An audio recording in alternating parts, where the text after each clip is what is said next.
Okay, so good morning mga kabigman, ano? So mayroon na naman tayong bagong estudyante today. Si Ma'am Jonah. Actually po, sister po siya ni Tots Batanggenyo. Follow nyo po si Tots Batanggenyo. Yes po. Isa po siyang food vlogger dito sa Lipa. Okay, so Ma'am Jonah, ready na ikaw? Yes po, Okay. opo. Sige, pakita mo lang sa akin ang driving mo. And then, kung ano man yung may dadagdag ko, ay dadagdag natin. Ang sabi ko sa'yo, mag-drive ka ng normal, mag-drive ka ng relax, pakita mo kay Kuya Bigman mo kung paano ka mag-operate ng sasakyan. At kung ano pa yung idadagdag ko sa'yo, idadagdag natin. At ang pagtuturo natin dito sa Tolentino's Driving School, hindi lang about sa paglilisensya. Opo. Kailangan ready tayo sa kalsada. Ha? Sige, tara. Hold the brake, lagay sa drive. No, lagay sa drive.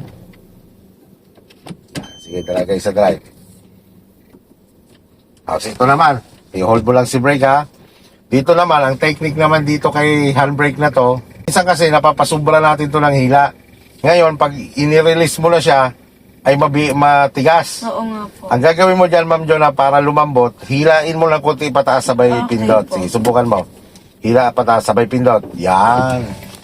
Okay, tara, hawak sa manibela. Okay na po. Focus sa unahan. Sige, go na tayo. Tuloy-tuloy na ikaw sa gas kasi paahol yan.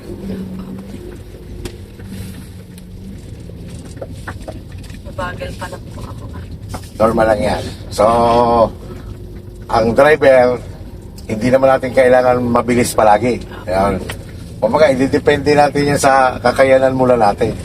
Kaya wag mo intindihin kung nasa highway tayo mamaya at mabagal ka, wag mo intindihin yan nasa likod mo. Basta mag-focus ka lang sa ginagawa mo, ha? Okay po. Normal yan, sila naman, ganun din dati. Subukan mo humawak ng manibela na naka-thumbs up dito, 9-3. Yan, ganyan. Parang relax lang. Signal ka sa left, lipat ka dito. Sulgap sa left. Sa accelerator, kailangan ramdamin mo lang yan. Pag ramdam mo na nabilis ka, bitawan mo. Paggamit naman ng kalsada, example ko na lang sa'yo, Ikuan, papunta kang Tanawan, galing ka dyan sa inyo.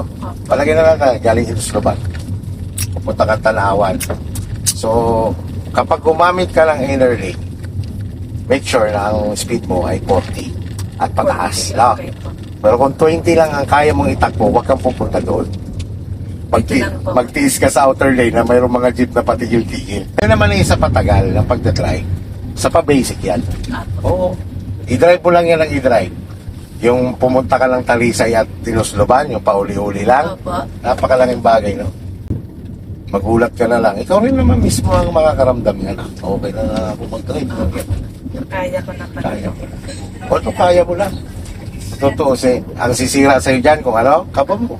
Oo nga. Subukan mo, lakasan mo lang loob mo. Kahit wala kang kasama, pag may lisensya ka na. Presence of mind, focus lang.